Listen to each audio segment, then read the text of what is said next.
नमस्कार सभी को। मैं धर्मेंद्र स्वर्णकार, राहुल मावी, सिंगोली 4 भुजा, Mandalgarh, senior science teacher, digital learning classes में आपका स्वागत है। आज हम कक्षा 10 विज्ञान का पाठ 10 इसका जो ओम के नियम का जो बाद वाला टॉपिक है वो आज प्रारंभ कर रहे हैं। उसके बाद हमने ओम के नियम के बाद पढ़ा हमने प्रतिरोध के बारे में, उसकी निर्भरता, और अब आज पढ़ेंगे हम प्रतिरोधों का संयोजन। जो प्रतिरोधों का जो संयोजन है वो 2 प्रकार का होता है। एक तो होता है श्रेणी क्रम में संयोजन और एक होता है समांतर क्रम में संयोजन। तो प्रतिरोधों का संयोजन होता है 2 प्रकार का, श्रेणी क्रम और समांतर क्रम। तो सबसे पहले पढ़ेंगे हम श्रेणी क्रम में संयोजन। तो श्रेणी क्रम में जो संयोजन है उसको किस प्रकार से प्रतिरोधों को जोड़ा जाता है, इस परिपथ चित्र के माध्यम से दर्शाया गया है। परिपथ चित्र में ये चालक तार है ए बी बी सी और सी डी, 3 चालक तार है। तीन चालक तारों के लिए प्रतिरोध है R1, R2 और R3। अब इनको किस प्रकार से जोड़ा जाता है, तो जो चालक तार है उनमें जो पहला प्रतिरोध है जैसे AB है तो पहला प्रतिरोध है, ये पहला प्रतिरोध है, तो इसका ये पहला सिरा और ये दूसरा सिरा है। इसके बाद आता है दूसरा सिरा, तो इस प्रकार से दूसरा जो प्रतिरोध है ये पहला प्रतिरोध और ये दूसरे प्रतिरोध का पहला और ये दूसरा है। तो पहले प्रतिरोध का दूसरा सिरा दूसरे प्रतिरोध के पहले सिरे से, यानी जो पहला तार है ये फर्स्ट तार, ये सेकंड तार, तो पहला तार है उसका दूसरा सिरा दूसरे तार के पहले सिरे से, इसी प्रकार से दूसरे तार का जो दूसरा सिरा वो तीसरे तार के पहले सिरे से जुड़ा हुआ होता है। तो इस प्रकार से देखिए यहाँ पे ये पहला तार है, इसका दूसरा सिरा दूसरे तार के पहले सिरे से, दूसरे तार का दूसरा सिरा तीसरे तार के पहले सिरे से जुड़ा हुआ होता है। तो इस प्रकार का जो संयोजन है उस श्रेणी क्रम में संयोजन कहलाता है। यह हमारी श्रेणी क्रम में संयोजन की परिभाषा हो गई। अब जो 3 चालक तार है ए बी बी सी और सी डी, तो अब ये जो तार है इनके जो प्रतिरोध है वो है R1, R2 और R3। तो चालक तार लिए ए बी बी सी और सी डी, इनके प्रतिरोध हो गए R1, R2 और R3। और अब इस श्रेणी क्रम में जो संयोजन होता है इनसे प्रत्येक की जो अलग अलग बिंदु होते हैं, सिरों के विभवांतर, इन सबके सिरे अलग अलग है, तो सिरे अलग अलग है तो इनके विभवांतर भी अलग अलग होंगे। तो R1 का जो विभवांतर है वो होगा V1, R2 में होगा विभवांतर V2 और R3 में होगा V3। इस प्रकार से जो अलग अलग विभवांतर है ये इनके विभवांतर अलग अलग होंगे, लेकिन इनमें जो धारा का मान है वो सब में समान होगा। श्रेणी क्रम और समांतर क्रम में अंतर भी आता है, तो उसमें भी लिख सकते हैं कि श्रेणी क्रम में विभवांतर का मान अलग अलग होता है लेकिन धारा का मान क्या होता है, समान होता है। तो अब इसमें धारा कहीं विभाजित हो नहीं गई, सब जगह धारा का मान, हर प्रतिरोध के अंदर धारा का मान आ ही रहेगा। अब ओम के नियम से जो विभवांतर है वो होगा V बराबर IR। अब जो ओम के नियम से V बराबर IR, तो अब प्रतिरोध तार प्रत्येक प्रतिरोध में विभवांतर का मान ज्ञात करते हैं। तो प्रत्येक प्रतिरोध में विभवांतर का मान, यदि पहला R1 प्रतिरोध है तो विभवांतर V1 होगा, तो V1 बराबर हो गया IR1। इसी प्रकार से दूसरा प्रतिरोध है R2, तो R2 में उत्पन्न विभवांतर V2 बराबर IR2।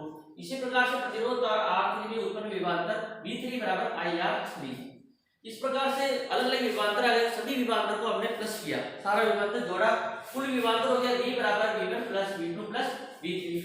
तो अब समीकरण 1, 2, 3 और 4 से इनके अंदर मान रखेंगे, तो V बराबर का रखा हमने IR और V1 बराबर हो गया IR1 और V2 का मान हो गया IR3 और इसे V2 यानी IR2 और V3 हो गया IR3।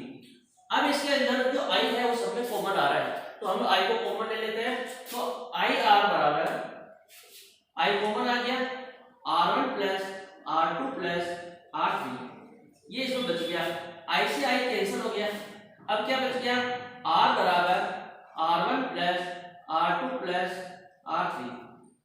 इस प्रकार से श्रेणी क्रम में हमें तुल्य प्रतिरोध का सूत्र प्राप्त हो गया, R बराबर R1 plus R2 plus R3। अब तुल्य प्रतिरोध के बारे में हम बता सकते हैं कि श्रेणी क्रम में तुल्य प्रतिरोध का मान सभी प्रतिरोधों के योग के बराबर होता है। तो इस प्रकार से हम तुल्य प्रतिरोध का सूत्र स्थापित कर सकते हैं। अब इसके बाद आएगा, अब हम श्रेणी क्रम के बाद पढ़ेंगे समांतर क्रम में संयोजन। जो समांतर क्रम में संयोजन है उसमें जो प्रतिरोध है उनको एक दूसरे के समांतर रूप में लगाते हैं। समांतर रूप में लगाने का मतलब होता है कि उनकी सभी की जो पहले सिरे हैं वो सारे एक साथ एक बिंदु पर और दूसरे जो सिरे हैं वो सारे एक साथ दूसरे बिंदु पर संयोजित किए जाते हैं।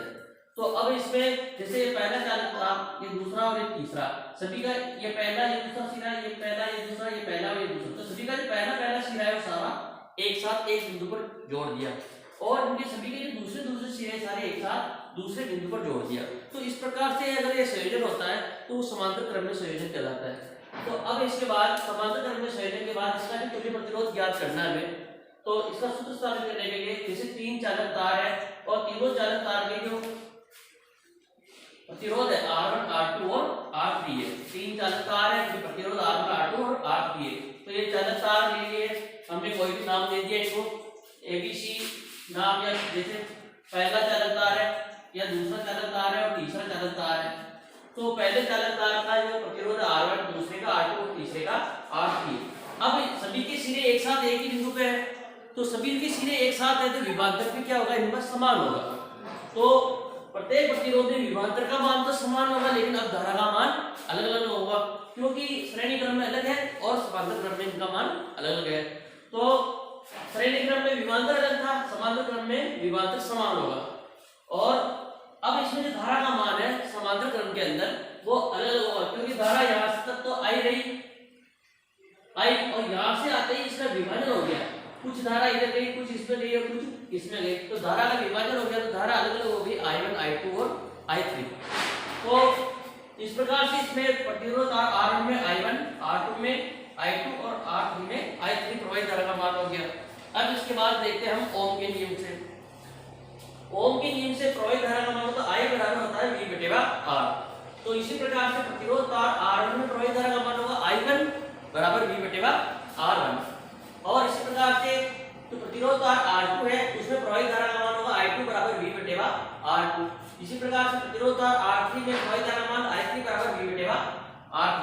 अब प्रवाहित कुल धारा का मान, कुल धारा हो जाएगी I बराबर हो जाएगा I1 plus I2 plus I3। अब इसमें समीकरण अपने पास प्राप्त हो गई 1, 2, 3 और 4।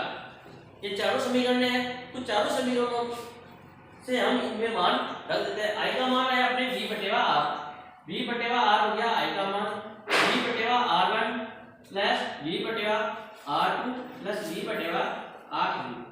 अब इसमें V सब में कॉमन आ रहा है, जैसे उसमें I कॉमन आया इसमें V कॉमन आ जाएगा, तो V/R बराबर V कॉमन आ गया, क्या बच गया 1/R1 plus 1/R2 plus 1/R3।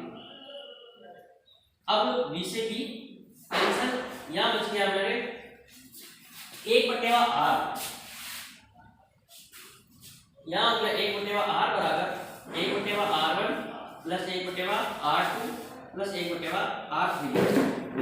और ये जो सूत्र प्राप्त हुआ यही समांतर क्रम में तुल्य प्रतिरोध का सूत्र है। तो समांतर क्रम में तुल्य प्रतिरोध क्या है, इस तुल्य प्रतिरोध का जो मान है सभी प्रतिरोधों के व्युत्क्रम के योग के बराबर होता है। यही श्रेणी क्रम और समांतर क्रम का जो तुल्य प्रतिरोध है ये उनका सूत्र है। अब इस प्रकार से समांतर क्रम और श्रेणी क्रम हमारा क्लियर हुआ। अब समांतर क्रम और श्रेणी क्रम में ये अंतर भी आ जाता है, जैसे समांतर क्रम में जो सभी सिरे एक साथ होते हैं लेकिन श्रेणी क्रम में अलग अलग होते हैं। इसी प्रकार से जो समांतर क्रम में इसमें विभवांतर का मान, समांतर क्रम में तो समान होता है विभवांतर, लेकिन श्रेणी क्रम में विभवांतर का मान अलग अलग होता है। समांतर क्रम में धारा का मान अलग अलग होता है जबकि श्रेणी क्रम में धारा का मान समान होता है। इस प्रकार से इनका सूत्र है, सूत्र द्वारा भी इनका अंतर हम कर सकते हैं। इसी के साथ हमारे टॉपिक समाप्त हुआ। धन्यवाद।